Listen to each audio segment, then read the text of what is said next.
안녕하세요. 저는 서울에 살고 있는 43세 여자입니다. 저는 개인이나 기업이 주최하는 크고 작은 행사의 음식을 준비하고 현장을 꾸미고 진행하는 출장 음식 전문 업체를 운영하고 있어요.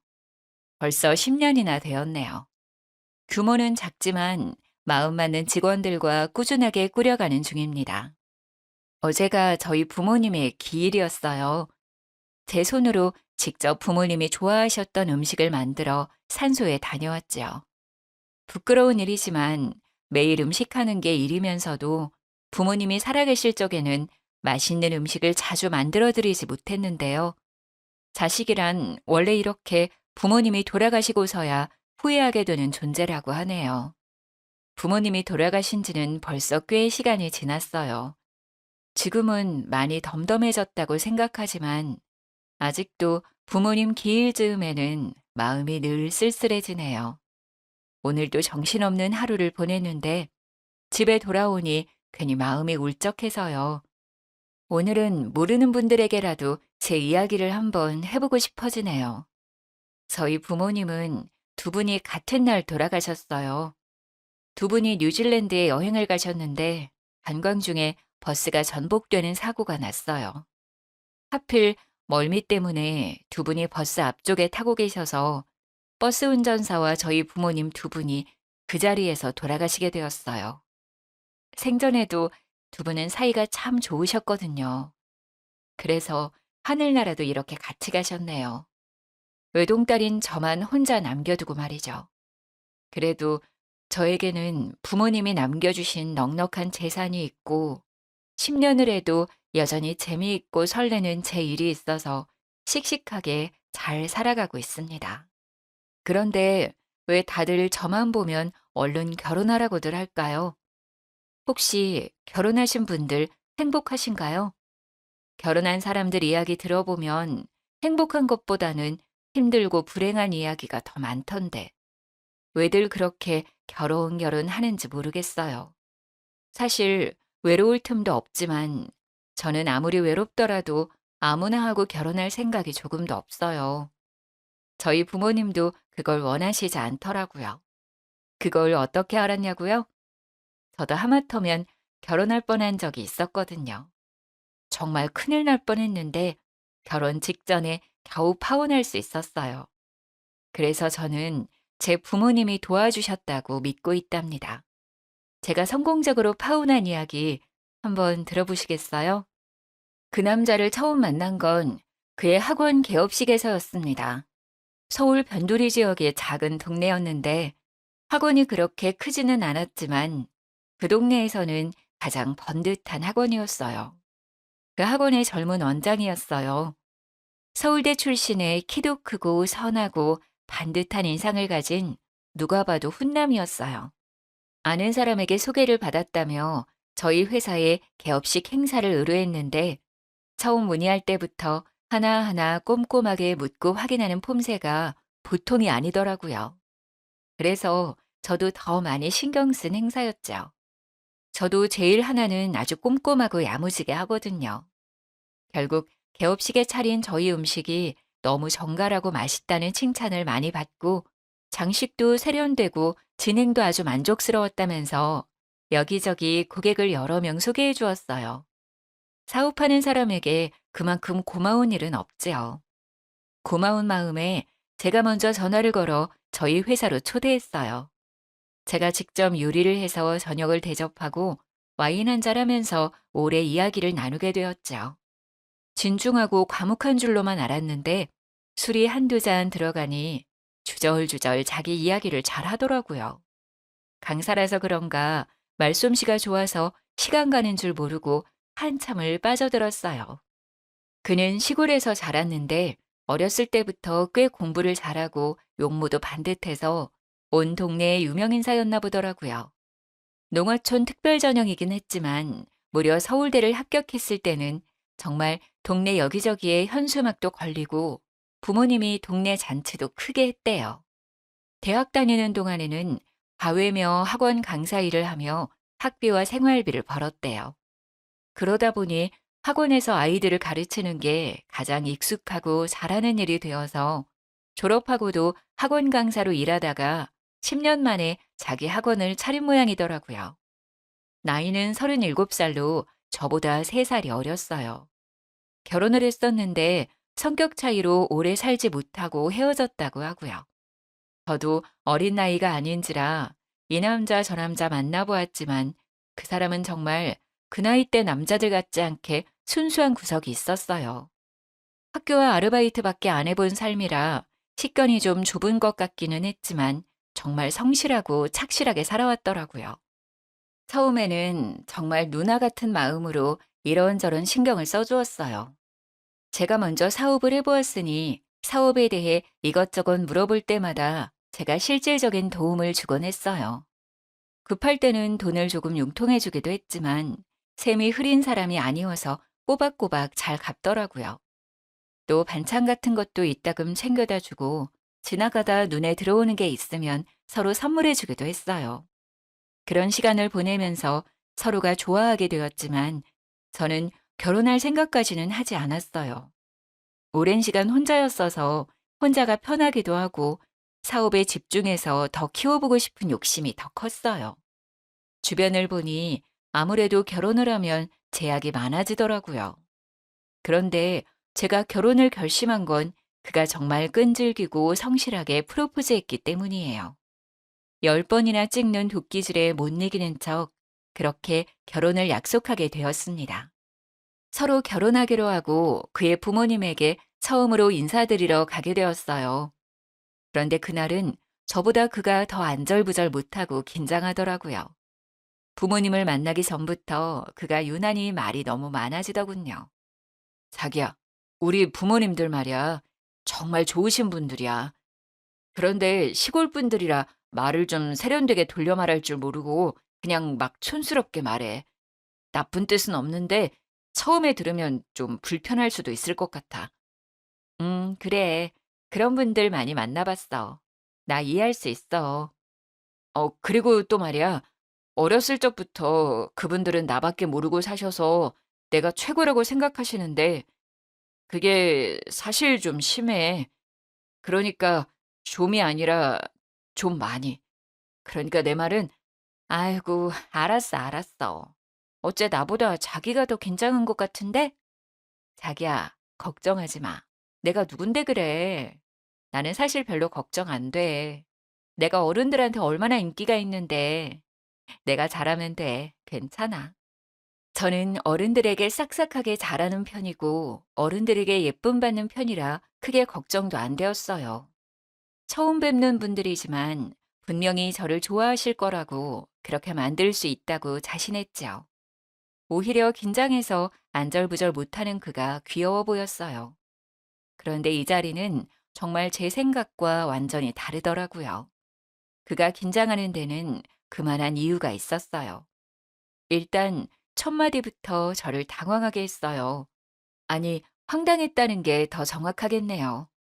그 짝이 우리 아들보다 나이가 훨씬 많다는데 진짜 처녀요? 네? 처녀요? 아, 엄마, 말씀드린 대로 이 사람은 결혼한 적 없어요. 초혼이에요. 저는 이혼한 경험이 있으니 제가 이 사람한테 미안하죠. 이 사람은 저 결혼했던 것도 다 이해해줬어요. 엄마, 너는 무슨 소리를 하냐 지금. 남자가 이혼한 게 뭐가 흠이라고 네가 미안하네 뭐하네 소리를 하고 그러냐 지금. 아니 요즘 같은 세상에 이혼이 뭐 대수냐? 꼬물 대는 애라도 딸려 있으면 또 몰라. 애도 없이 깨끗한데 뭐가 문제요? 결혼이라고 뭐 십수년 살았던 것도 아니고 어쩌다가 여자 하나 잘못 만나서 잠깐 살다가 애도 없이 헤어졌는데 그걸 뭐 누가 흠을 잡는다니? 그걸 흠 잡는 사람은 아주 이상한 사람이요. 네, 어머니. 저도 이혼이 흠이라고 생각하지 않아요. 정말 조금도요. 괜찮아요. 그려, 뭐 그건 그렇고. 내가 암만 생각해도 좀 이상해서 말이요. 네? 뭐가요, 어머니? 여자 나이가 40이나 돼서 아직까지 결혼을 한 번도 안 했다는 건 좀 문제가 있고 그런 거 아니요? 여자가 멀쩡한데 여지껏 결혼을 한 번도 안 했으려고. 어디가 탈이 있어도 탈이 단단히 있겠지. 그러니까 결혼을 여지껏 안 한 거요? 아니면 못 한 거요? 제가 하고 싶은 공부하고 하고 싶은 사업도 하고 하다 보니 홍기를 놓쳤어요. 이제 와서 생각하면 우리 지호 씨 같이 좋은 사람 만나려고 그랬나 봐요. 제 딴에는 기분 좋으라고 애교 있게 한 말이었는데 도리어 콧방귀를 뀌더라고요. 뭐 하나 제 예상대로 흘러가질 않았어요. 나원 참, 뭐 공부는 뭐 요리사가 공부하느라 결혼 못했다는 소리는 살다가 또 처음 들어보네. 요리사 하면서 공부하느라 결혼 못했다고 하면 우리 동네 지나가던 개도 다 배꼽을 잡고 웃겠네. 뭐 우리 아들처럼 뭐 서울대라도 나온 요리사요? 엄마, 이 사람은 지금 박사 과정에 있어요. 곧 박사님이 될 거예요. 학부만 나온 저랑은 그 수준이 달라요. 아이고, 뭐 요리사 박사요? 나 또 살다가 요리사가 박사라는 소리는 처음 들어봤네.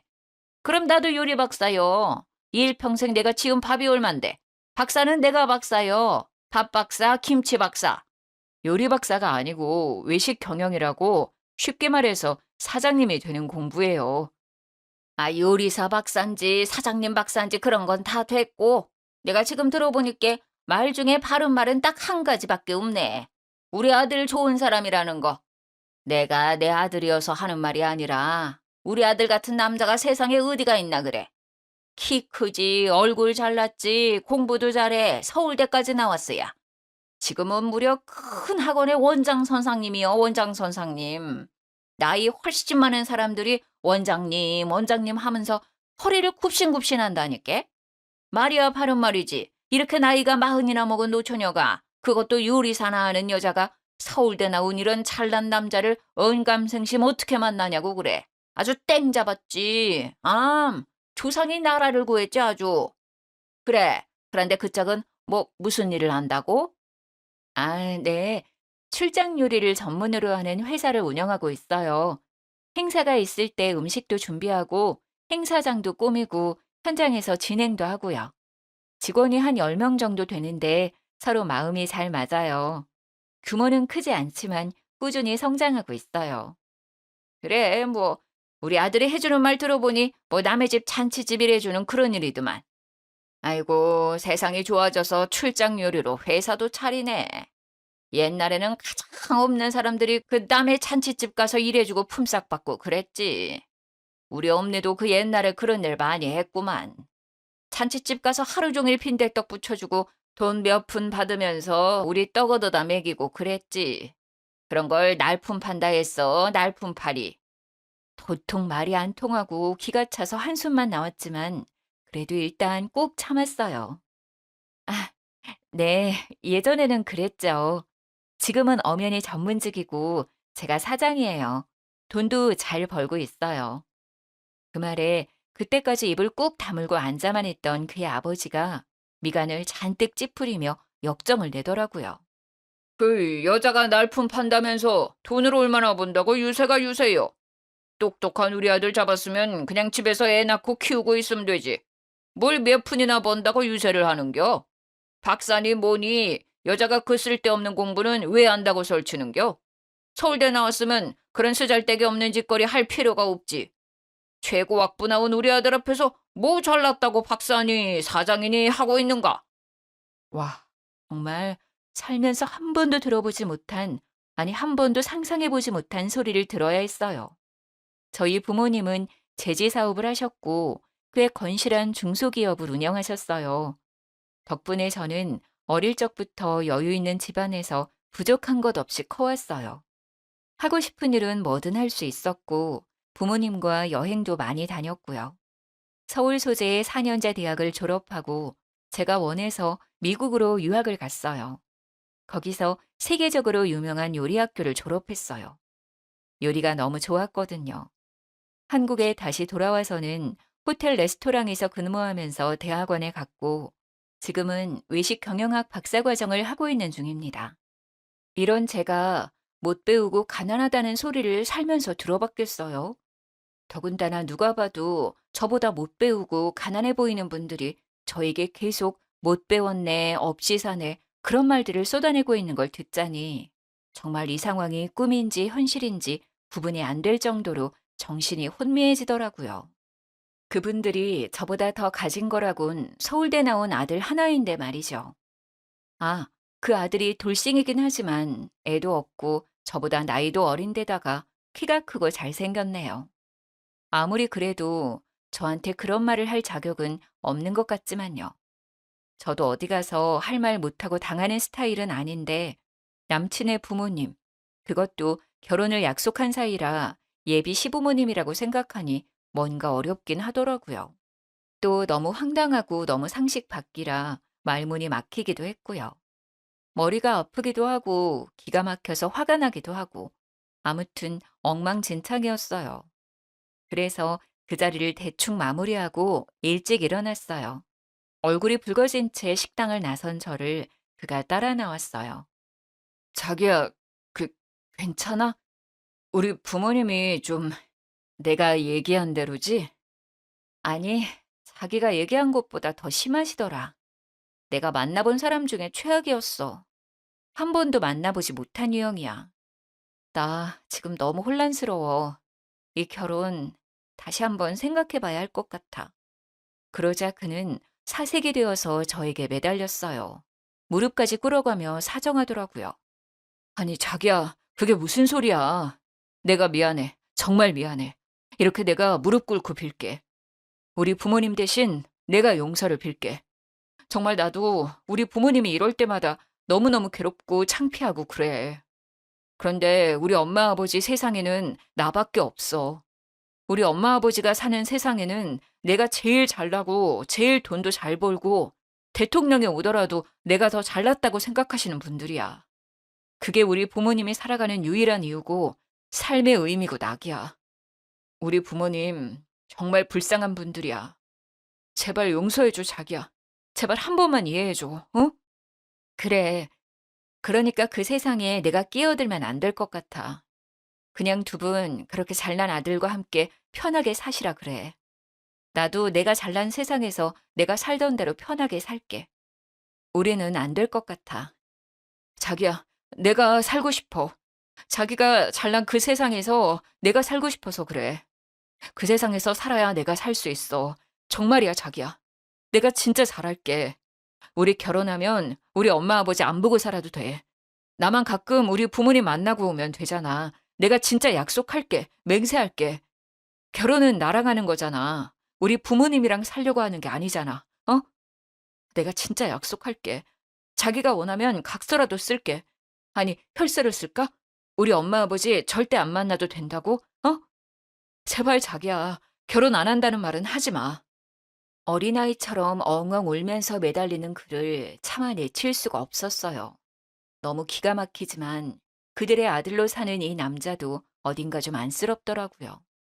그날 이후로는 결혼식 날까지 전혀 자기 부모님을 만날 일이 없다고, 결혼하고서도 절대 만날 일이 없게 하겠다고 약속하더라고요. 지금 생각하면 그게 말이 되나 싶지만 그때는 그게 믿어졌어요. 저도 콩깍지가 씌웠었나 봐요. 그날 일은 그렇게 유야무야 없는 일처럼 넘겨버리고 저희는 하나하나 결혼 준비를 해나갔어요. 결혼식이 한 6개월 남짓 남은 시기에 그가 살던 전셋집이 계약 만료가 되었어요. 저희 부모님이 사시던 50평대 아파트를 수리해서 신혼집으로 들어가기로 하고 한창 공사를 하고 있던 중이라 남친이 새로 집을 구하는 것이 좀 애매했어요. 그래서 남친이 제가 살고 있던 아파트에 들어와 살게 되었어요. 신혼집 공사가 거의 마무리되어 갈 즈음의 어느 날이었어요. 그날도 저는 큰 행사가 있어서 새벽부터 나가 일을 하고 녹초가 되어 집에 돌아왔어요. 현관에 못 보던 이상한 신발이 놓여 있다 싶더니 시어머니, 그러니까 그의 어머니가 저희 집 소파에 떡하니 앉아 있는 거 아니겠어요? 처음에는 누군지 바로 알아보지도 못했고 이게 무슨 일인가 싶어 잠시 멍하니 서 있었어요. 아이고, 여자가 이렇게 늦게 들어오면 어쩌냐. 요리사 밥 좀 얻어먹을까 싶어 한참을 밥도 안 먹고 기다리고 있었더니만 원. 요리사랑 결혼하면 우리 아들 밥은 차려 먹일 줄 알았더니 우리 아들은 맨날 이렇게 드신 밥도 못 얻어먹겠구나. 아니, 갑자기 여기에 어쩐 일이세요? 어리둥절한 눈으로 쳐다보자 남친은 안절부절하면서 제 눈을 피하더라고요. 내가 암만 혼자 앉아서 이렇게 저렇게 생각해봐도 이게 그냥 넘어갈 수가 없어서 이렇게 여기까지 왔다. 친즉에 와야 할 일인데 아들이 도통 집을 가르쳐 주질 않아서 오늘은 내가 아주 작정하고 따라온 참이다.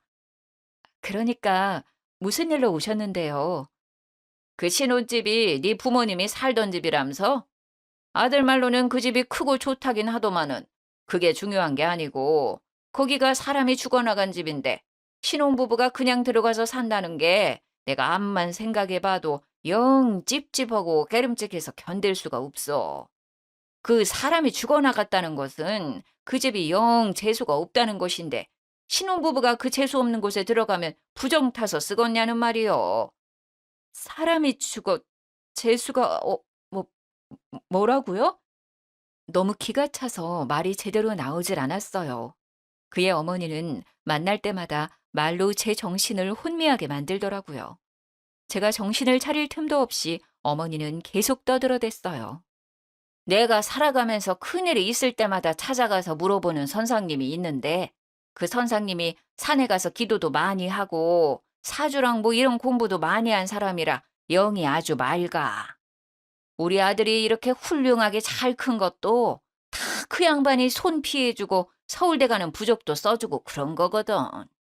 저번에 학원 개업하는 날도 다 정해줬고. 그렇게 우리 집 무탈하게 돌봐주는 선상님이요. 그래서 이번에도 내가 찾아가서 물어봤지. 그랬더니 아이고 잘 왔습니다 하면서 그런 집은 들어가기 전에 제사를 지내야 한다 하더라. 신혼가구가 들어가기 전에 제사를 지내는 게 좋다고 하니 내가 벼르고 벼르다가 오늘은 아주 그냥 작정하고 올라온 거요. 제사요? 그게 무슨... 그러고 보니 저희 주방에 온갖 식재료가 너저분하게 널려 있고 재료를 씻느라 그랬는지 싱크대 주변도 엉망이고 식기며 주방 기구들도 이것저것 뒤져서 꺼내 놓았더라고요. 남친 엄마는 부스럭대면서 가방에서 신문지에 둘러싸인 뭔가를 끄집어내고 있었어요. 이봐라, 내가 제기도 다 짊어지고 왔다. 네 집에 제기가 있을까 싶어서 이것도 집에서부터 들고 왔다니께. 이거 들고 오느라 팔이 아주 빠질 것 같은데도 내가 아들 생각해서 들고 왔어야. 음식이야 네가 요리 잘하니까 후딱 해라. 뭐 많이 할 필요 없다. 밥이랑 국이랑 나물 몇 가지 하고 전 좀 부치고 생선 한 마리만 구워서 나랑 들고 거기로 가자. 시간이 좀 늦었지만은 원래 제사는 늦은 시간에 지내야 귀신들이 좋아한다. 쉴 새 없이 떠들어대는 그 말도 안 되는 소리에 머리가 아프기 시작했어요. 손가락 하나 까딱하기도 싫은 상태라 말 상대하기도 귀찮았고요. 그래서 방으로 들어가려는데 방문 위에 이상하게 붙어 있었어요. 노란 종이에 빨간색으로 글씨가 휘갈겨 있는 그 말로만 듣던 부적이더라고요. 아니 세상에, 이건 또 뭐예요? 이게 왜 여기 붙어 있는 거죠? 아, 그거 말이다. 내가 네 사주를 딱 넣고 그 선상님한테 물어봤지 않겠니? 그랬더니 네가 기가 솔찬히 세더라. 네가 기가 너무 세서 네 부모님도 잡아먹은 형상이란다. 그래서 너랑 결혼을 하면 우리 아들이 기를 못 편단다. 그래서 네 기를 좀 죽일 필요가 있겠더라. 이거 아주 비싼 부적인데 내가 니들 좋으라고 수십 개를 써왔다는 거 아니냐. 이런 거 챙겨주는 사람이 없다. 엄마니까 챙겨주지. 집안을 둘러보니 방문 위에만 붙어 있는 게 아니라 현관 위에도 하나, 중문 위에도 하나씩 떡하니 붙어 있었어요. 너무 머리가 아파서 방으로 들어와 침대에 털썩 누웠는데 베개가 불편해서 뒤져보니 베개 속에서도 부적이 나왔어요. 어이가 없어 다른 데는 없나 뒤지고 있는데 방 밖에서 어머니가 뻔뻔하게 부르더라고요. 야, 야, 얼른 옷 갈아입고 나오너라. 음식 준비해야지. 우리 아들 피곤하다. 후딱 준비해서 너랑 나랑 갔다 오자. 방안을 뒤지다가 뭔가 이상한 느낌이 들어 옷장 서랍을 열어보니 내이랑 양말 사이에도 부적이 들어있더라고요. 더 소름 끼치는 건 손가락만한 부적이 내이 뒤쪽에 바느질되어 있는 것이었어요. 저를 따라 주춤주춤 방으로 따라 들어온 그는 역시나 안절부절하면서 저를 쫓아다녔어요. 자기야, 미안해 정말. 놀랬지. 그동안 내가 열심히 막아봤는데 오늘 엄마가 이렇게 집까지 따라오실 줄은 몰랐어. 엄마가 시골 사람이라 미신을 엄청 중요하게 생각하거든. 나는 살면서 워낙 이런저런 일들을 많이 겪어서 그냥 그런가 보다 하고 넘기는데 자기는 이런 거 처음이지. 그래서 좀 놀랐지? 그래, 처음 보는 사람은 좀 놀랄 거야. 저는 어이가 없어 옷들을 들어보이면서 말했어요. 이게 그냥 놀랄 일은 아닌 것 같은데? 이게 제정신으로 할 일이야? 그렇지. 놀라기도 하고 기분도 엄청 나쁘고 막 그럴 거야. 음, 내가 손대지 말라고 하는데도 엄마가 워낙 막무가내라서 이게 옳다고 믿으시니까 이 부분에서는 말이 잘 안 통해. 그치만 사실 이거 다 우리 잘 되기를 바라는 마음에서 그러시는 거야. 이게 좀 이상해 보이고 말이 안 되는 건 맞지만 엄마 마음을 봐주면 그냥 이해가 되기도 해. 그냥 자식 잘 되길 바라는 마음이야. 자기야, 진짜 그냥 한 번만 이해해주면 안 될까? 그냥 엄마 하자는 대로 한 번만 해주면 엄마 마음이 편해지고 그럼 모든 게 다 수월해져. 한 번만 우리 엄마 말 들어주면 내가 모든 걸 다 할게. 내가 죽을 때까지 자기한테 잘할게. 자기가 죽으라면 죽는 신용도 할게. 응? 응?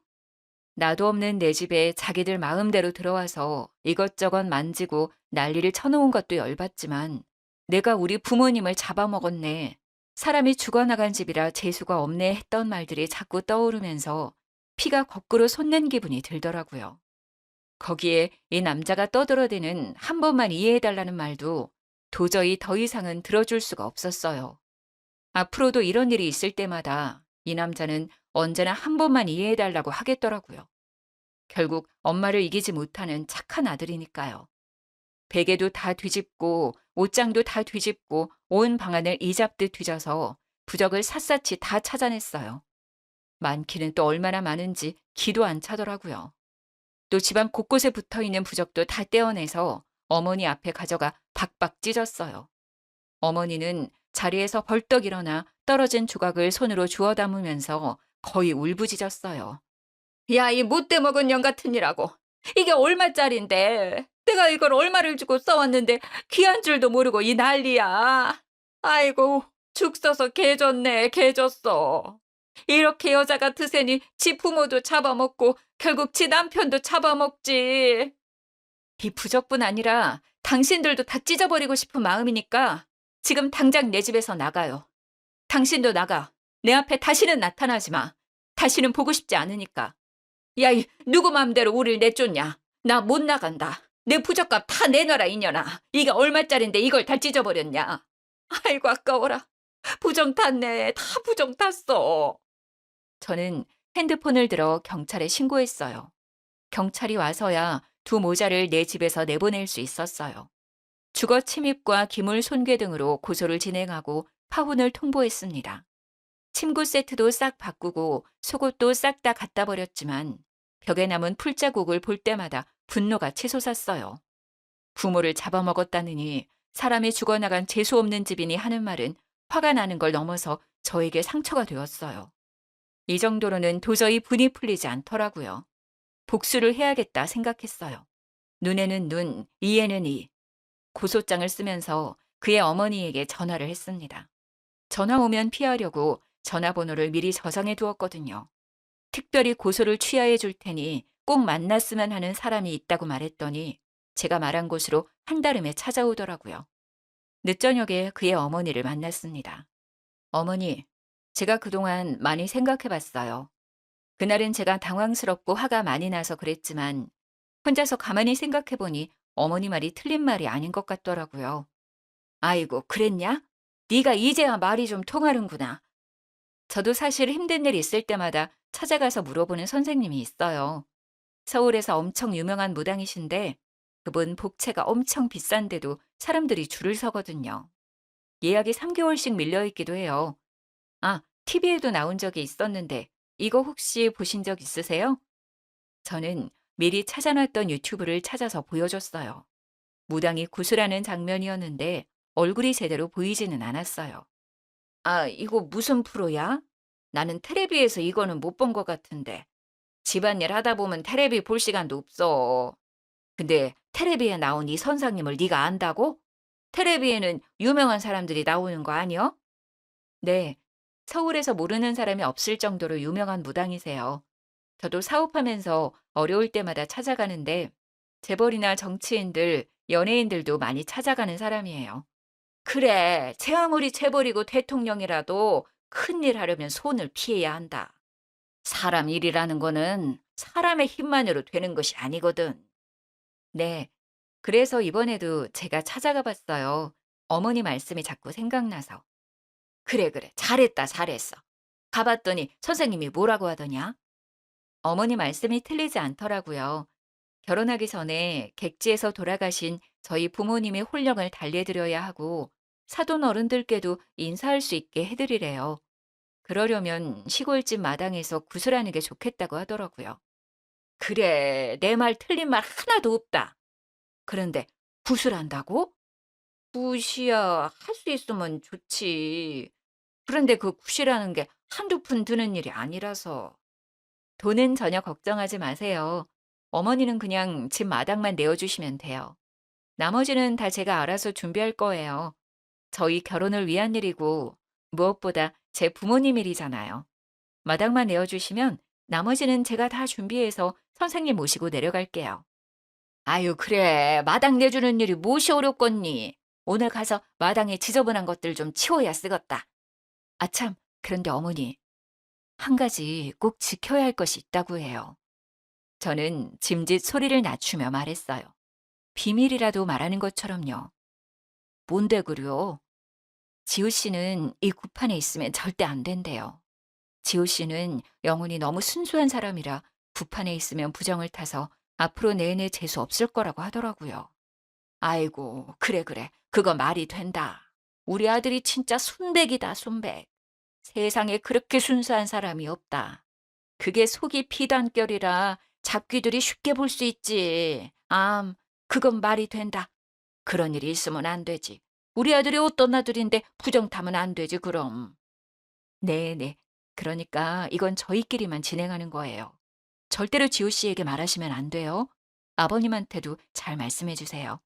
이건 지호 씨에게는 비밀이라고요. 그럼 내가 절대 말 안 할 것이요. 내가 여기다 자꾸를 꽉 채워버릴 것이요. 그리고 아들 아버지는 굿할 때 내보낼 거다. 남자들은 그런 일 할 때 옆에 있으면 방해가 되지 쓸모가 없어. 어차피 하루 종일 밭에 가서 일하는 양반이니 그 양반은 신경 쓸 것 없다. 그렇게 돌아와서 저는 제가 다니고 있던 학교의 연극영화과에 연락을 했죠. 배우를 몇 명 섭외하고 극작가의 도움을 받아서 시나리오도 짰어요. 의상과 소품도 준비하고 연습까지 하면서 아주 철저하게 준비했어요. 드디어 굿판을 벌리는 날이 되었어요. 굿판이 벌어진다고 하자 동네 사람들이 하나둘씩 모여들어 구경하더라고요. 풍악을 울리고 무당이 칼을 들고 춤을 추고 굿판이 절정에 이르렀을 때 무당의 눈빛이 변하면서 악이 흉내를 내기 시작했어요. 예전에 그와 이야기를 나누다가 그가 태어나기 전 막달이 다 되어 사산된 형이 있었다는 이야기를 들은 적이 있거든요. 그 이후로 한참 만에 그가 들어선 거라며 부모님이 더 애지중지 귀하게 키웠다고 했어요. 거기서 소재를 얻어 시나리오를 짠 거예요. 엄마, 엄마, 나왔어. 나 기억하지? 엄마, 나 보고 싶었어? 나는 엄마가 너무 보고 싶었어. 엄마, 나 잊어버린 건 아니지? 엄마가 날 잊어버리면 안 되지. 내가 엄마 때문에 여기 있는데. 두 손을 연신 비벼가면서 기도를 하던 어머니는 갑자기 얼굴이 새하얗게 질려버렸어요. 엄마, 엄마 조상들이 너무 나쁜 사람들이야. 너무 나쁜 짓을 많이 했어. 며느리 굶기고 때리고 구박하고 아기가 있는데도 일을 많이 시켜서 뱃속에서 죽은 아기들도 너무 많아. 엄마 젖을 못 먹어서 여기 온 아기도 봤어. 엄마, 그 사람들은 너무 죄를 많이 지어서 아직도 저승에서 벌 받고 있다. 나는 아기라서 거기 있지는 않아. 거긴 너무 무서워. 나는 거기 가기 싫어, 엄마. 그래도 나는 엄마 뱃속에 있는 동안 엄마 죄를 받아서 나도 좋은 곳에는 못 갔어. 엄마 죄가 많아서 나는 세상에 나오지도 못하고 여기로 왔어. 참, 엄마, 내 동생 어디 있어? 내 동생 몸에 들어가서 나도 세상에서 살아보고 싶어. 내 동생 어디 갔어? 안 돼야. 너 네 동생한테 그러지 말어. 걔는 여기 없어. 그러지 말어. 내가 빌게. 이렇게 빌게.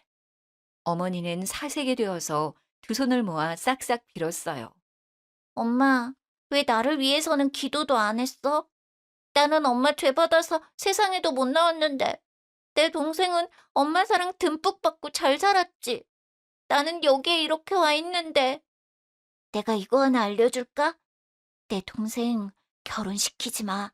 엄마 죄가 많아서 동생이 결혼을 하면 애기도 안 생기고 여자는 엄마 때문에 또 도망갈 거야.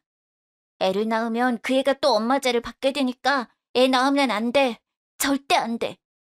시어머니는 얼굴이 벌개져서 연신 잘못했다고 빌었어요. 아이고, 잘못했어요. 잘못했습니다. 용서해 주세요, 천지신령님. 잘못했습니다. 제가 다 잘못했습니다. 아이고, 아이고, 용서해 주세요, 천지신령님. 제가 잘못했습니다.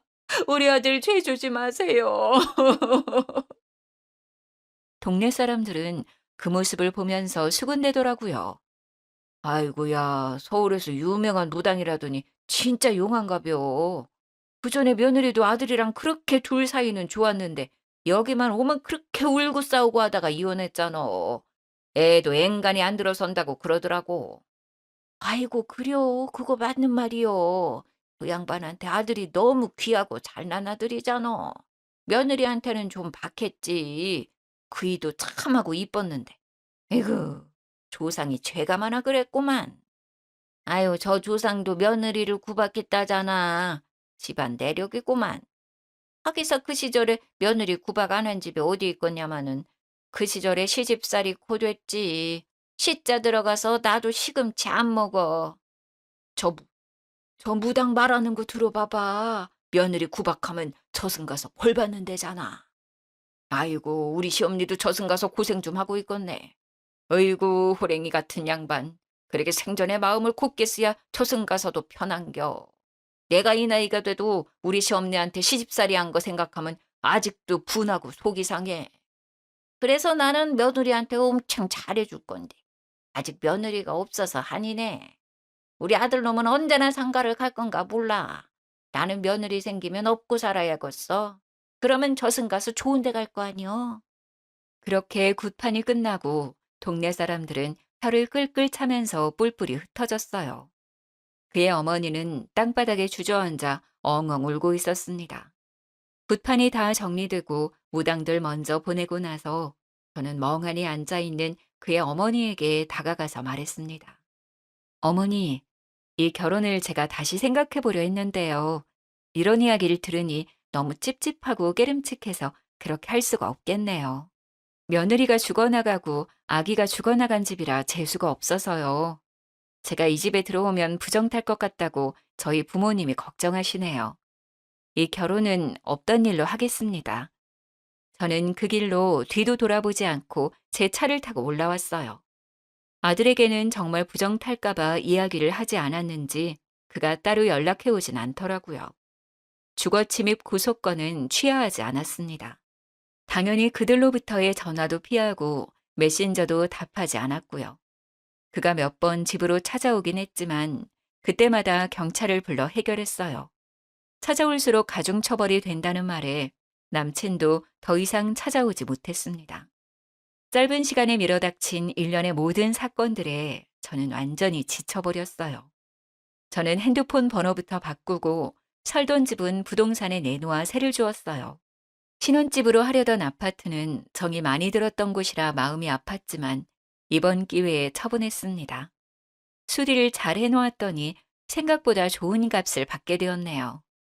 벌려놓은 일만 잘 마무리하고 사업은 잠시 멈추었어요. 그리고는 부모님이 돌아가신 뉴질랜드에 가보았어요. 저는 앞으로 뉴질랜드는 죽을 때까지 가지 못할 거라고 생각했지만 어쩐지 부모님의 마지막 여정을 따라가 보고 싶더라고요. 부모님이 돌아가셨던 곳을 저도 돌아보고 부모님 사고가 났던 곳도 가서 주저앉아 펑펑 울기도 했어요. 그렇게 1년의 시간을 그곳에서 보내고 돌아왔네요. 앞만 보고 달려왔던 제 삶에도 잠깐의 달콤한 쉼표가 되어주었답니다. 뉴질랜드에서 곰곰이 생각해보니 결혼까지 결심할 땐 제가 충분히 그 사람을 사랑한다고 생각했지만 그건 사랑이 아니라 그에 대한 연민과 오지랖이었어요. 마치 누나처럼 보호자처럼 어리광 부리는 그 사람을 제가 돌보고 있었다는 것을 깨달았어요. 그의 부모님이 아니더라도 이 결혼은 잘못된 선택이었어요.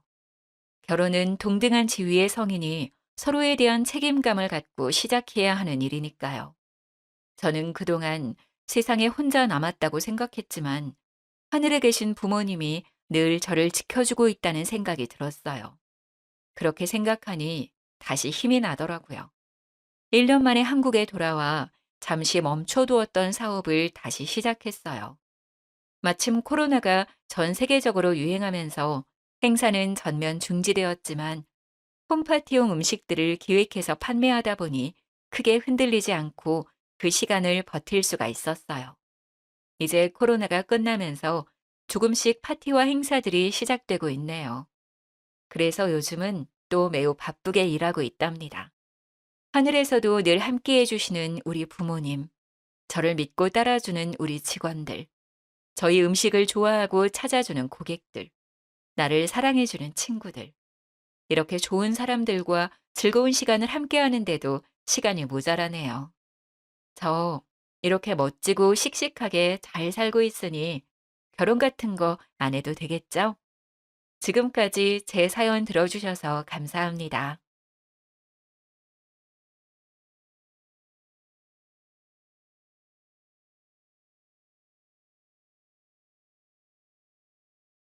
안녕하세요.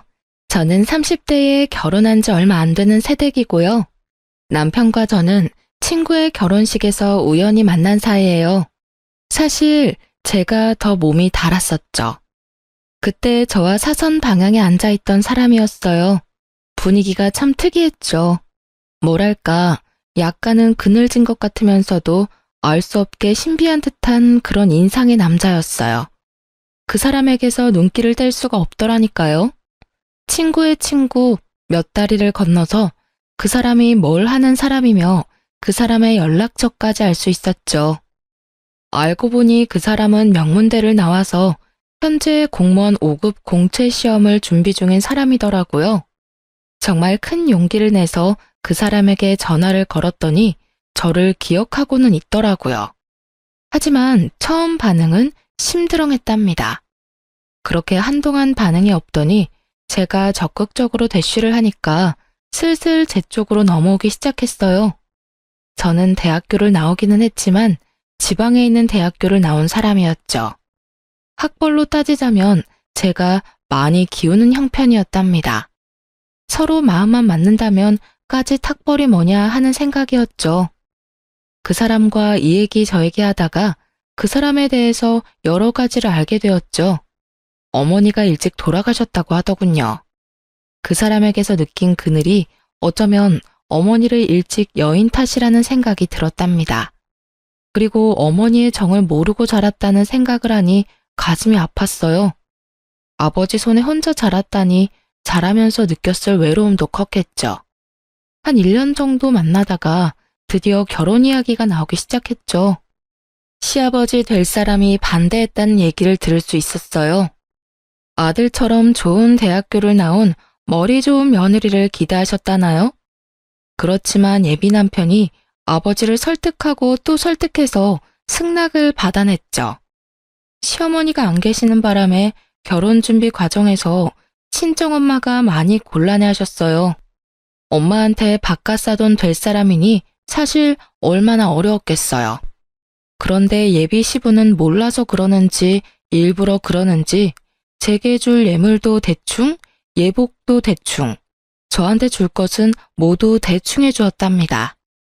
좁쌀만한 다이아 반지도 간신히 해주었고 웨딩드레스를 벗고 입을 예복도 기성복 중에서도 싸구려를 선택하더라고요. 한복도 간신히 한 벌을 해주는데 싸 보이기 이를 데 없는 동네 한복집에서 한 벌 해주더군요. 친정엄마가 분통을 터뜨리셨죠.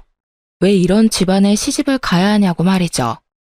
거기다가 사실 공채 시험이라는 것이 워낙 어려운 시험이다 보니 미래가 불확실한 상태잖아요. 그것도 친정엄마에게는 마음에 들지 않았을 거예요. 하지만 그때 저는 남편만 제 편이면 된다고 생각했어요. 평생 시부 모시며 살 것도 아니니까요. 그렇게 결혼을 하게 되었고 신혼집도 간신히 방 2칸인 변두리 아파트에서 시작했어요. 그것도 우리 집에서 집값을 많이 치르고 들어간 집이었죠. 그러고도 시아버지는 제게 별 미안해하는 기색도 없었고 오히려 저 같은 사람이 귀한 남편 만난 걸 고마워해야 한다더라고요. 솔직히 그때까진 그래, 다른 집들 악독한 시어머니 있는 것보다야 시아버지 한 분만 날 힘들게 하는 게 차라리 낫다 싶었어요. 그런데 결혼 생활은 제 생각보다 훨씬 더 험난했어요. 시아버지가 예상 밖의 것들을 관여하기 시작했거든요. 일단 시부는 전형적인 가부장적 인간이었습니다. 준영이가 공부 중이니 안사람하고 같이 있는 것은 좋지 않다. 너는 집에 와 있으려무나. 그리고 며칠에 한 번 가서 반찬이나 빨래나 해주고 오면 된다. 난데없는 시아버지의 별거 명령이 떨어졌죠. 결혼한 지 얼마 되지도 않은 사람한테 떨어져 살라뇨. 그것도 친정에 가 있으라는 것도 아니고 시아버지 혼자 있는 집에 가서 시집살이를 하면서 마치 파출부처럼 가서 반찬이나 해주고 빨래나 해주라니 정말 황당했어요. 아버님, 저희 결혼한 지 1년도 안 됐어요. 신혼부부라고요. 아무리 시험 공부 중이라지만 어떻게 이렇게 별거를 하라고 하시는 거예요?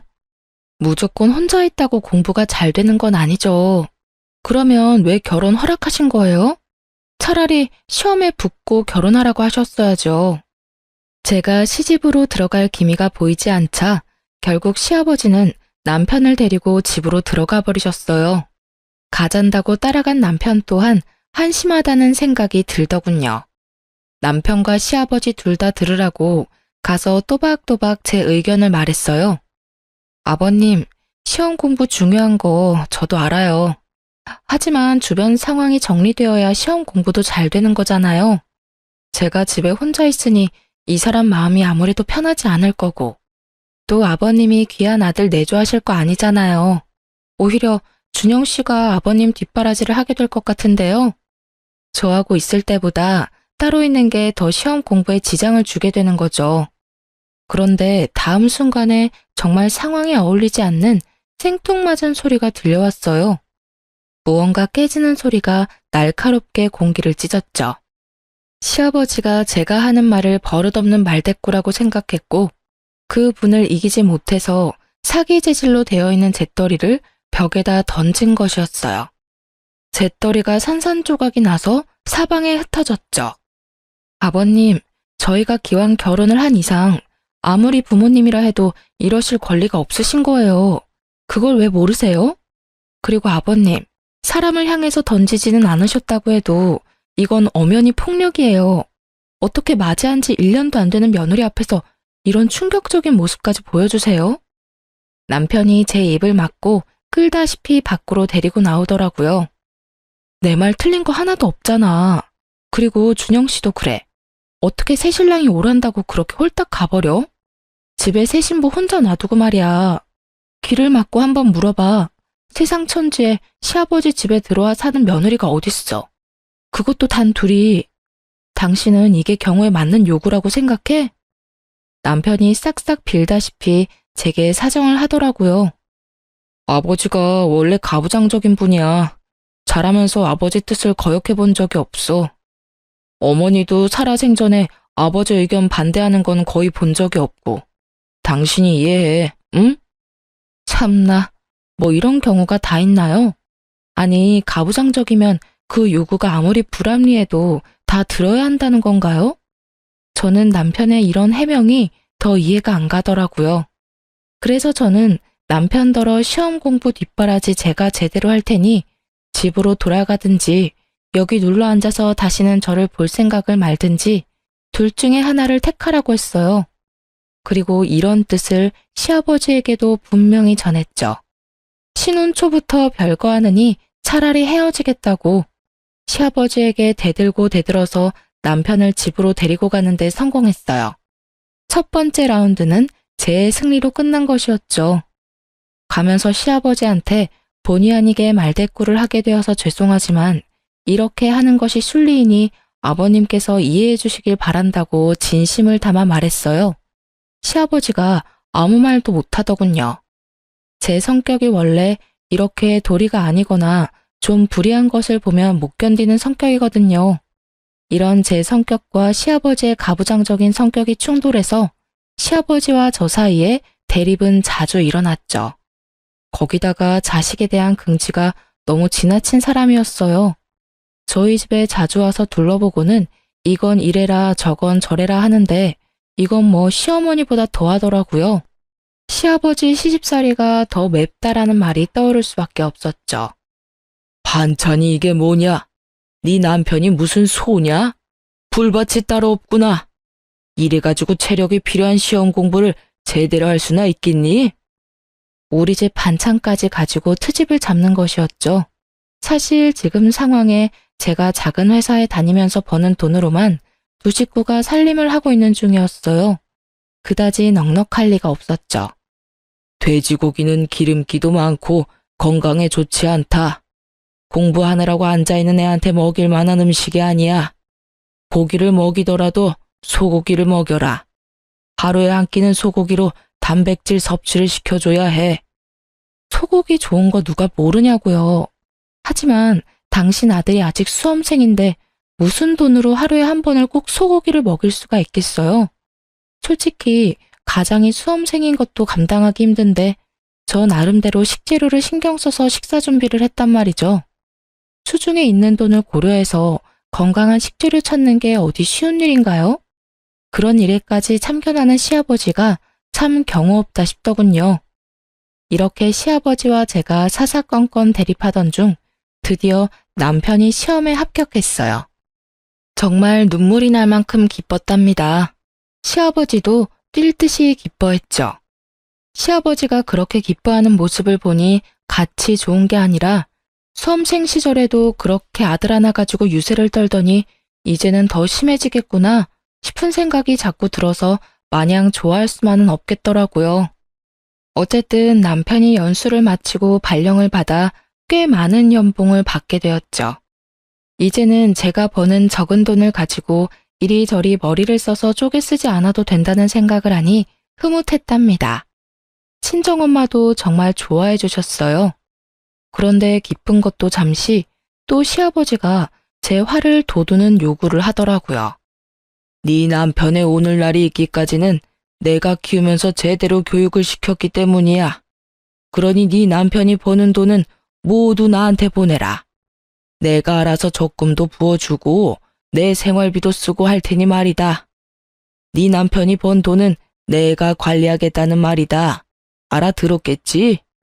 아니, 마누라가 시퍼렇게 눈을 뜨고 살아있는데 왜 시아버지가 남편의 월급을 관리한단 말인가요? 아버님, 그러면 이 사람이 시험에 합격해서 돈을 많이 버는데도 여전히 제가 이 사람 먹여 살려야 한다는 말이에요? 저 그동안 할 만큼 했어요. 당연히 결혼을 했으면 자기 가정은 자기 힘으로 꾸려나가야죠. 이제 충분히 그럴 능력도 되고요. 너 같은 처지에 네 남편 같은 사람을 만났으면 그걸로 고마운 것을 알아야지. 같이 살아주는 것만 해도 고마운 일이란 말이다. 그거 말고 뭘 더 네 남편한테 바라는 거냐? 평생을 키운 나하고 이제 겨우 2년 남짓 뒷바라지한 너하고 설마 비교를 하겠다는 것은 아니겠지? 정말 할 말을 잃겠더라고요. 듣는데 혈압이 오르는 건 둘째치고 세상에 이런 부모님도 다 있구나 싶었어요. 궤변도 이런 궤변이 없겠더라고요. 아버님, 제가 2년밖에 뒷바라지 하지 않았지만 이 사람과 저는 함께 새 가정을 꾸렸어요. 죄송하지만 아버님은 저희를 응원해 주셔야죠. 이 가정에 아버님이 여전히 속해 있다는 생각은 버리셔야죠. 안 그런가요? 또 불같이 화를 내더라고요. 뭔가 손에 잡히면 또 집어던질 기세였어요. 제가 고분고분 말을 듣지 않으니까 아들과 직접 이야기하겠다고 하는 거였죠. 결론이 나지 않는 시아버지와 저의 대립. 정말 생각하면 생각할수록 골치가 지끈거리더라고요. 오죽하면 온라인 게시판에 글을 다 썼다니까요. 시아버지 시집살이 혹시 경험하신 분 계시나요? 시아버지가 남편을 평생 교육시켰으니 벌어오는 돈은 다 시아버지한테 가지고 오라는데 이게 말이 되는 건가요? 게시판에 댓글이 주르르 달렸어요. 당연히 다 말이 안 된다는 거였죠. 다만 특별히 하는 일이 없다면 생활비는 드릴 수 있겠지만 결혼한 아들의 수입 관리를 아버지가 다 한다는 것에는 모두들 기가 막혀 하더라고요. 이런 굵직굵직한 싸움거리뿐만 아니라 제 신경을 긁는 사소한 요구도 많았죠. 일주일에 2번은 집에 와서 저녁을 차려라. 언제 친구들이 집에 오기로 했으니 와서 술상을 차려라.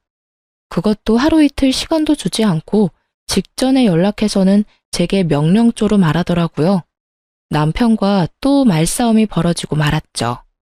아버님 혼자 계시고 큰 수입이 있는 것도 아니니까 생활비는 드릴 수 있지. 그치만 당신 월급 전부를 관리하겠다는 건 절대 안 되는 말이지. 내가 걱정돼서 미리 말하는 거지만 몰래 몽땅 아버지한테 갖다 드리기만 해봐. 진짜 가만 못 있으니까. 제발 날 이상한 사람으로 만들지 말고 당신도 제대로 된 의견을 좀 보여봐. 아버님도 당신이 가만히 있으니까 더 당당하게 요구하잖아. 결국 친정엄마한테까지 얘기를 했죠. 친정엄마가 남편한테 따로 전화를 했고 제 입장과 같은 말을 하셨어요. 처가에서까지 이런 식으로 나오다 보니 남편도 아버지 의견을 반영해 생활비를 좀 많이 챙겨드리는 걸로 결정했죠. 저 역시 남편이 꽤 돈을 받아오는데 혼자 있는 시아버지가 남루하게 사는 것을 바라지 않았어요. 충분히 쓸만한 돈을 드렸고요. 그런데 돈을 받을 때마다 굳이 전화를 걸어서 제게 불만을 토로하더라고요. 꼴랑 200만 원 줘놓고 내 입에 풀칠은 하겠어? 내가 이런 대우 받으려고 정성껏 키운 줄 아니? 그 아이 그렇게 좋은 대학에 입학할 수 있었던 것도 결국은 내 덕 아니냐? 그리고 그 학과도 내가 선택하게 했었다. 그 사이 교육비는 또 얼마나 들었겠니? 나 네 남편 교육비 대느라고 빚도 있는 사람이다. 월급 받아서 내가 다 쓰겠다는 것도 아니고 너희들 위해서 적금도 부어주겠다는 것 아니냐? 그렇게 따지면 세상 자식들이 모두 결혼해서도 버는 돈 다 자기 집에 갖다 주어야 해요, 아버님. 자식 키우면서 교육비 안 드리는 부모도 있어요? 그건 당연 부모들이 다 하는 일이죠. 저도 아이 낳으면 그렇게 할 거고요. 그런데 왜 아버님만 하신 것처럼 말씀하세요? 키움값 받으시는 건 알겠는데 그러니 넉넉하게 챙겨드리잖아요. 볼 때마다 시아버지 얼굴에 불만이 다닥다닥 붙어 있었어요. 그래도 생활비 많이 주니 넘어간 줄 알았는데 제 착각이었던 거죠. 내 친구들을 보니까 요즘 내 나이대에 많이 타는 튼튼한 차를 굴리고 있더구나. 나는 지금까지 차도 없이 지내왔다. 그런데 내 아들이 이제 나 차 사줄 돈은 충분히 버니까 차 한 대는 내 명의로 만들어 놔라. 이것까지 설마 안 된다는 말은 안 하겠지? 사실 우리 집에도 차가 있기는 했어요. 제가 결혼 전부터 타는 차였어요. 그걸 좀 바꿔야겠다는 생각을 하고 있던 중이었답니다. 이미 하던 일에서 퇴임을 하시고 왔다 갔다 하는 범위가 정해져 있는 시아버지한테 그런 좋은 차가 왜 필요한지 모르겠더군요. 사실 우리 차를 바꿔서 저는 이제 그만 타고 남편이 끌고 다니게 하려고 했었거든요.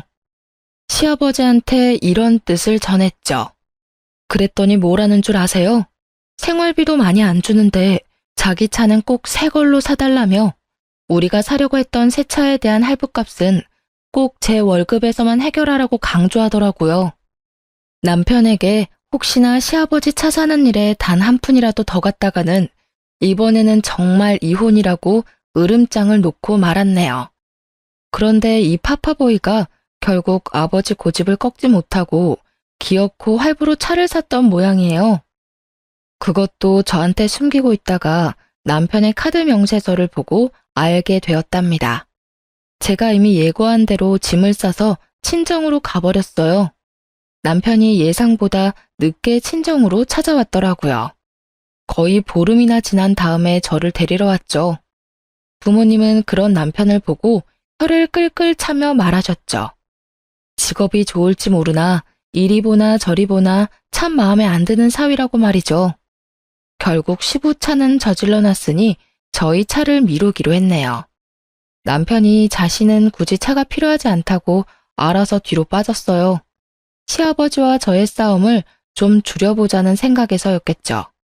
그래서 제가 타던 차는 같이 타기로 마무리됐고 좀 더 바쁜 일이 있는 사람이 차를 먼저 쓰기로 한 거였어요. 그런데 시아버지의 요구는 그것으로 끝나지 않았어요. 집안의 도배를 모두 새로 해야겠으니 그 비용을 대고 와서 일하는 사람들 감독을 하라고 하기도 했고요. 언제는 또 친척 중 누구 결혼식에 가는데 그때 입을 명품 로고가 붙은 양복을 꼭 마련해 내라고 하기도 했어요. 이건 무슨 명품 핸드백 사달라는 시어머니하고 다를 바가 없더군요. 견디다 못한 제가 몇 번 더 친정으로 가버리기도 했고요. 그럴 때마다 남편이 와서 빌어서 간신히 저를 데리고 가곤 했죠. 아무튼 그렇게 시아버지는 제 생활 최대의 스트레스였답니다. 결혼 전에는 시어머니가 안 계시다기에 시집살이에 대한 스트레스는 없을 것이라고 생각했었어요. 며느리 사랑은 시아버지라고 하잖아요. 우리 집에서 그런 말은 절대 해당 사항이 없었죠. 그러던 어느 날 제 퇴근길이었답니다. 그날은 거래처에 여기저기 다닐 일이 있어서 제가 차를 가지고 나온 날이었어요. 집으로 돌아가는데 옆에 아주 익숙한 차가 한 대 서 있더라고요. 바로 시아버지 차였어요. 제 스트레스의 주범인 시아버지였지만 길거리에서 우연히 보니 어쨌든 가족이라고 반갑기는 하더라고요. 그래서 차창을 내리고 아는 척을 하려고 하는 순간 조수석에 타고 있는 사람을 보게 되었답니다. 제 또래 정도밖에 안 되는 젊은 여자였어요. 시아버지가 운전을 하면서도 하도 다정하게 얘기 중이었기에 저는 도로 차창을 올리고 말았죠. 하지만 궁금하기는 하더라고요. 시아버지는 그 여자와 뭔가 긴히 이야기를 하는 것 같았고 그래서 슬쩍 따라가기가 쉬웠어요. 차가 시내를 관통해서 미사리 쪽으로 가더니 한 분위기 있어 보이는 카페로 들어가더군요. 저도 최대한 먼 곳에 차를 대고는 몰래 따라 들어가 보았어요. 들킬까봐 테이블에 앉지는 못하고 문 밖에서 두 사람을 지켜보았죠. 이야기가 정말 긴한 이야기인지 제가 여러 번 빼꼼히 카페 문을 열고 들여다보는데도 얘기하는 것에 여념이 없더라고요. 얼굴이 꽤 예쁜 편인 여자였어요. 지적인 분위기가 철철 흐르는 여자여서 둘이 어떤 관계일까 너무 궁금하더라고요. 아버님 말야, 혹시 너무 외로우신 건 아닐까? 나 오늘 길거리에서 아버님 차에 젊은 여자가 같이 탄 거 봤어. 미사리까지 가시던데. 얘기도 아주 긴한 얘기인 것 같았고 내가 보기엔 보통 사이가 아닌 것 같았다니까. 남편이 픽 웃더군요. 그러더니 갑자기 그 여자가 어떻게 생겼는지 대략 이야기를 해보라는 것이었죠. 제가 얘기를 하고 나니 남편이 갑자기 더 크게 웃더라고요. 아, 누군지 내가 알 것 같다. 걔는 아버지 사촌 형제 딸이야. 나랑은 그러니까 육촌간이 되는 여동생이지. 미국에 있다가 최근에 귀국했어. 바로 구해구만 뭐. 그런데 요즘 세상에 당숙하고 당질이 뭐 그렇게 가까운 사이야? 그렇게 긴히 나눌 말이 뭐가 있어. 아무튼 여자의 정체가 제가 생각하던 그런 것은 아닌 모양이었어요. 그런데 그 여자는 그 이후에도 시아버지 옆에서 자주 눈에 띄게 보이더라고요. 심지어 시집에서 그 여자를 본 적도 있었죠. 요즘 세상에 당숙과 당질이 뭘 그렇게 자주 만날 일이 있냐고 남편에게 다시 물었어요. 아, 그건 걔가 한국에 들어와서 사업 하나를 구상하고 있나 봐. 커피 전문점을 하나 열고 싶어 한대. 그런데 아버지는 이미 돌아가셨고 사실 의논할 사람이 우리 아버지밖에 없나 봐. 아버지가 젊은 시절에 걔네 아버지 되는 당숙한테 신세진 적도 있었고 최근에 귀국해서 한국 물정을 잘 모르기도 해서 도와줘야 되거든. 뭐 그런 사정이라니 그런가 보다 했어요. 그러니까 저한테 육촌 시누이가 되는 사람이었죠. 남편보다 손 아래라고 했어요. 그래서 그 육촌 시누이에 대한 이야기는 잊고 있었고 그렇게 몇 주가 흐른 다음이었어요.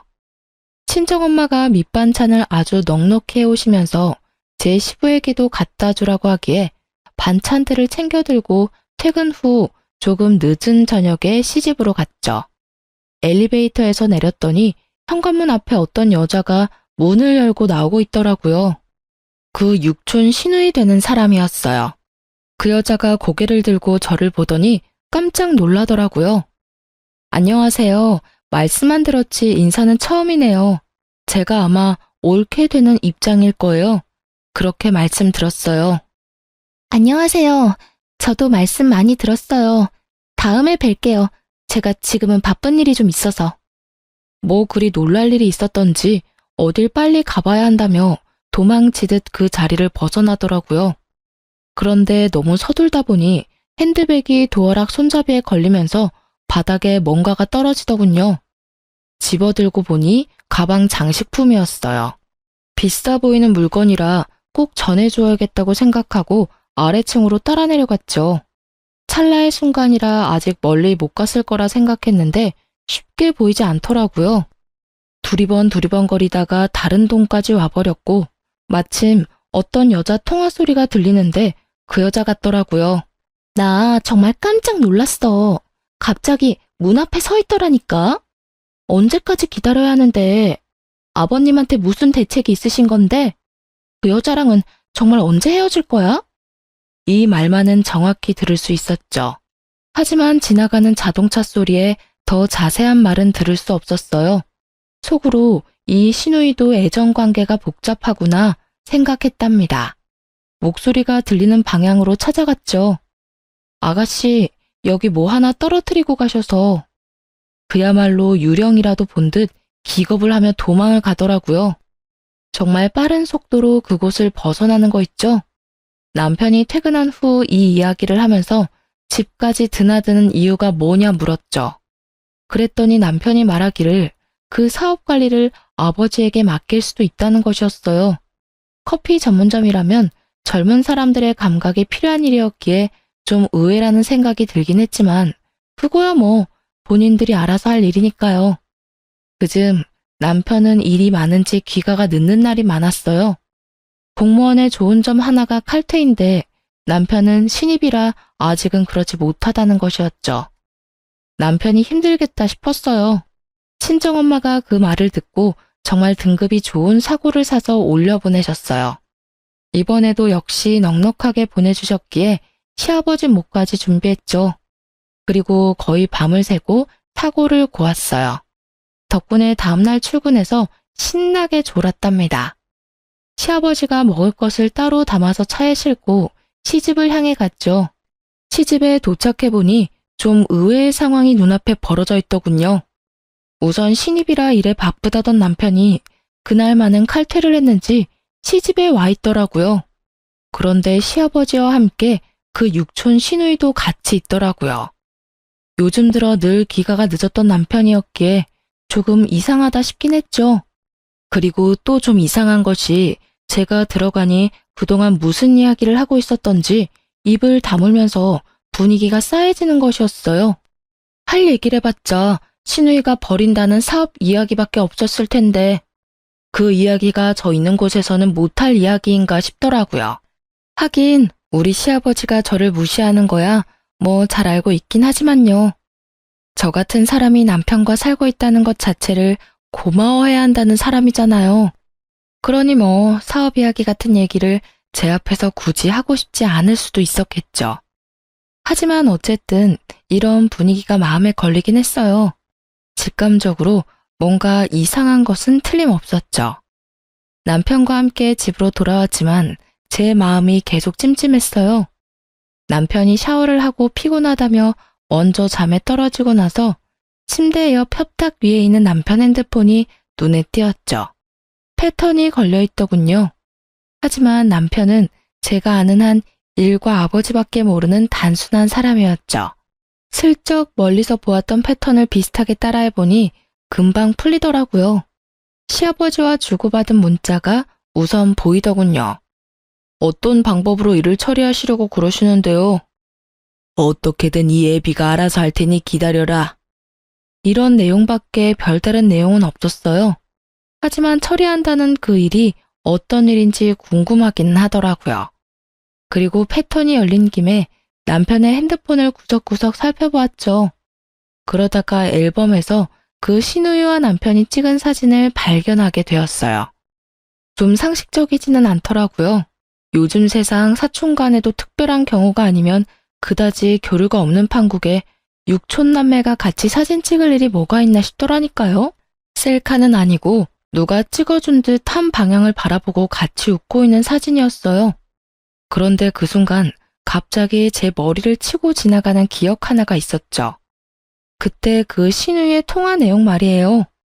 특히 그 갑자기 문 앞에 서 있더라니까 라는 대목에서 갑자기 문 앞에 서 있던 사람은 저밖에 없었거든요. 그렇다면 절 보고 그렇게 놀랐다는 말인데 저는 그 집 며느리 되는 사람이잖아요.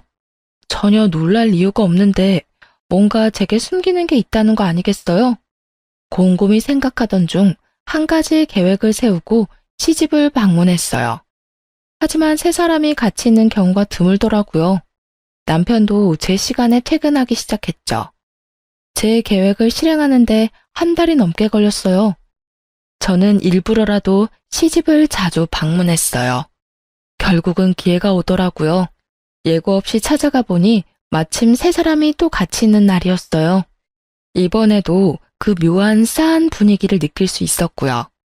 저는 일부러 이것저것 싸간 음식을 늘어놓으며 분위기를 유쾌하게 하려고 했죠. 그런데 그 분위기가 여관에서 자연스러워지지 않더군요. 제가 가지고 간 음식을 다 먹은 두 남자가 담배를 피우겠다고 베란다로 나갔죠. 아가씨, 한식집 차리신다면서요? 한식집은 일할 사람도 많이 필요하고 아무래도 아버님같이 연세 좀 있으신 분이 관리해 주셔야 할 거예요. 그나저나 여러 가지로 바쁘시겠어요. 남편이 분명 커피 전문점이라고 말했지만 일부러 넘겨짚어 물어본 것인데 역시나 걸려들었어요. 그러게 말이에요. 제가 최근에 주로 미국에 있었기 때문에 그 사이 한국 물정을 많이 잊어버렸어요. 그래도 한국 땅이니 한국 먹거리가 제일 잘 팔릴 것 같아서 그걸로 사업 아이템을 정했어요. 이제 그 세 사람 사이에 제가 모르는 모종의 일이 있다는 것은 제 막연한 짐작이 아니라 분명한 것이었죠.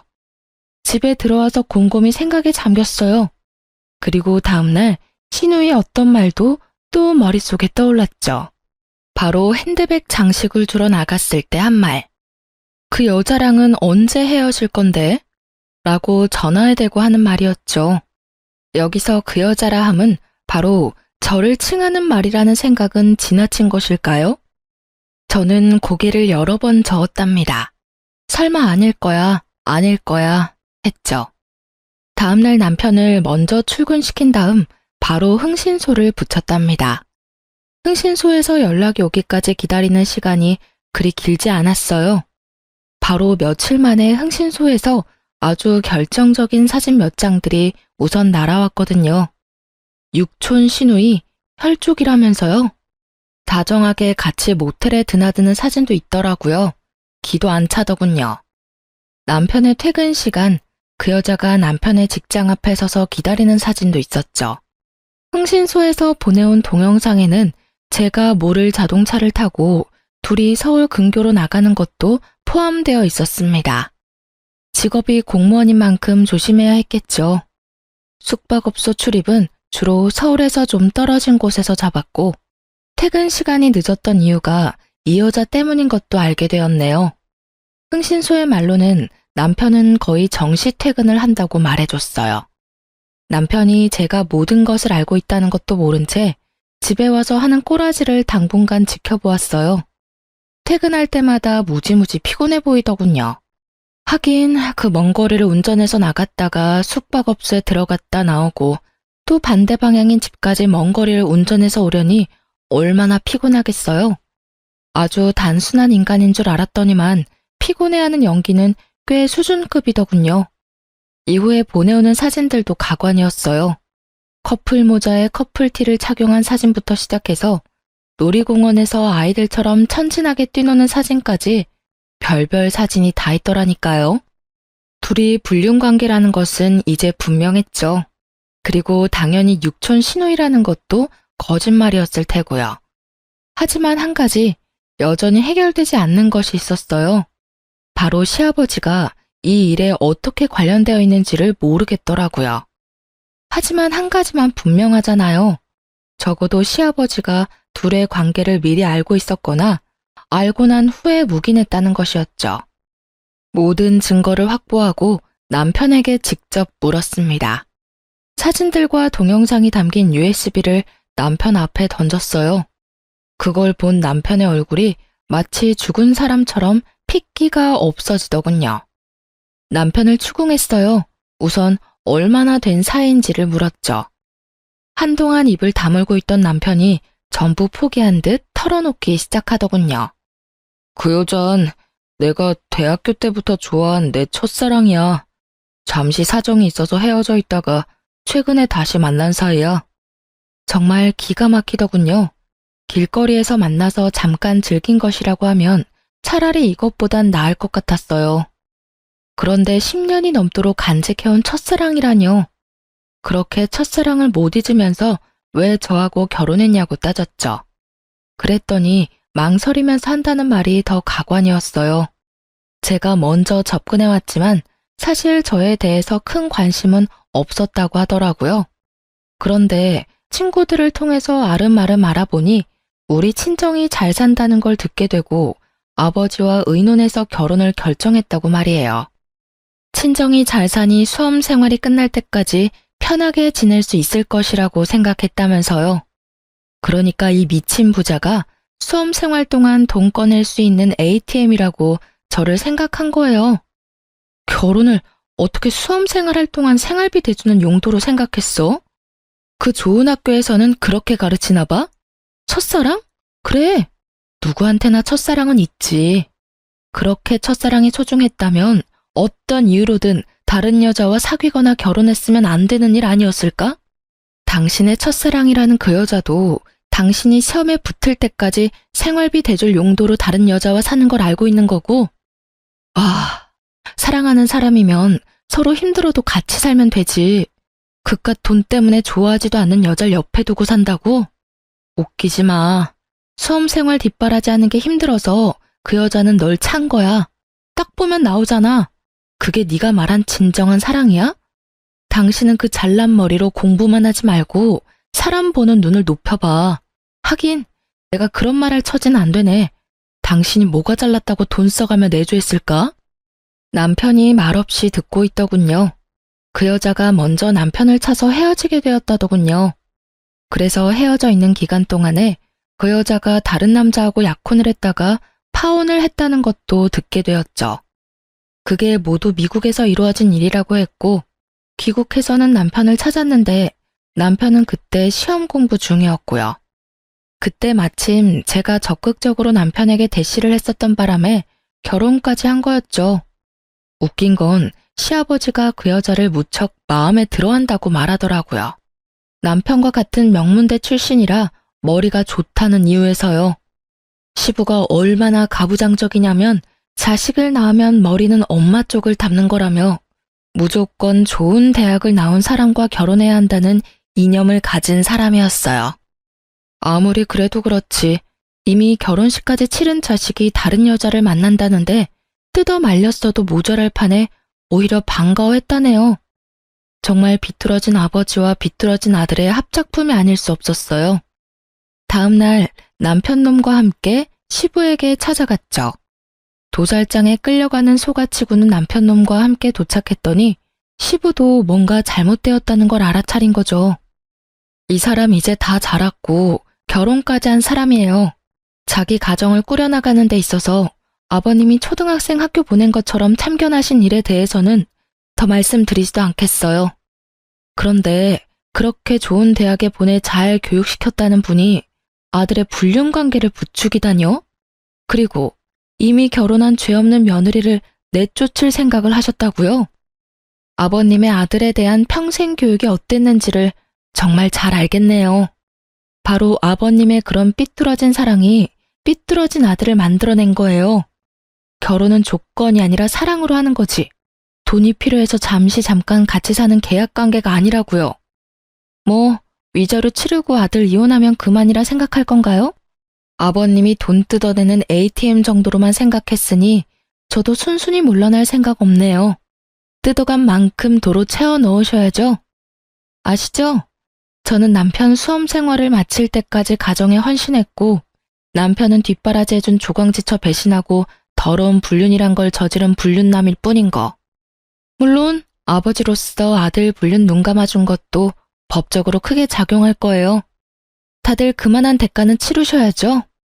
뭐라? 시끄럽다. 네가 끝까지 못 배운 티를 내는구나. 나를 감히 훈계해? 귀한 우리 아들을 너같이 못 배운 것한테 주려고 평생 그렇게 정성을 들였는 줄 아느냐? 거기다가 계집애가 남자에게 정신이 팔려 부끄러운 것도 모르고 먼저 뒷공문이 쫓아다니던 네가 내 마음에 들었을 줄 아느냐?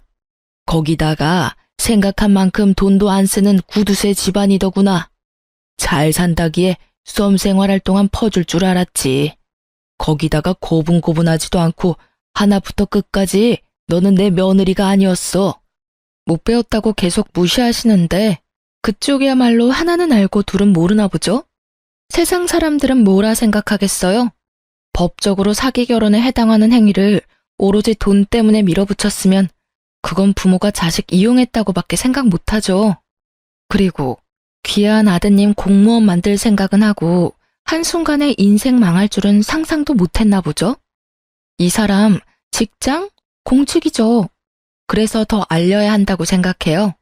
이 사람은 공직을 수행해서는 안 되는 사람이죠. 제가 책임지고 끌어내려 줄게요. 사기 결혼과 불륜을 행한 공직자.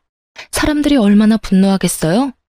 조금 전까지 당당하던 시아버지가 싹싹 빌기 시작하더군요. 자신이 잠깐 정신이 나갔었다는 둥, 여러 가지로 저를 힘들게 했겠다는 둥. 이제 와서 일을 손바닥 뒤집듯이 없는 일로 만들려고 하는 것이었죠. 두 부자가 싹싹 빌다시피 하지만 저는 봐줄 생각이 없어요. 증거를 다 갖추어 투서를 했죠. 증거는 모두 갖추어져 있으므로 전 남편은 파면 내지 중징계가 불가피해 보였죠. 그리고 저번 온라인 게시판에 올렸던 글에 제 근황을 달았고 저를 걱정해주던 사람들이 전부 함께 그 부자를 손가락질하기 시작했죠. 저는 위자료를 듬뿍 받아내고 이혼했어요. 결혼기간이 짧아 재산 분할 같은 건 할 게 없었지만 제가 가정에 충실히 기여한 점을 내세워 위자료를 최대한 받고 끝냈죠. 하지만 그 돈으로 제가 겪은 상처들의 큰 위로가 되진 않더라고요. 물론 상간녀에게도 소송으로 승소의 위자료를 받긴 받았는데 끝까지 진심이 담긴 사과를 듣진 못했거든요. 제 이야기를 들은 여러분이 조금 답답하셨을지도 모르겠네요. 남편을 너무 좋아했던 게 죄였나 싶기도 하고 큰 상처를 남기고 간 결혼이라 스스로 자책도 많이 했는데요. 하지만 사기친 놈이 잘못한 거지 사기 당한 사람이 잘못한 건 아니잖아요. 그리고 세상에 이런저런 부모 많다지만 이런 식으로 팔자 한번 펴보려고 자식 장사하는 부모를 처음 겪어봐서인지 솔직히 이제 결혼이란 게 너무 두렵네요. 제대로 된 집안에 시집 가려는 게 그렇게 큰 욕심인가 싶네요. 지금까지 제 결혼 생활에 대해 말씀드렸어요.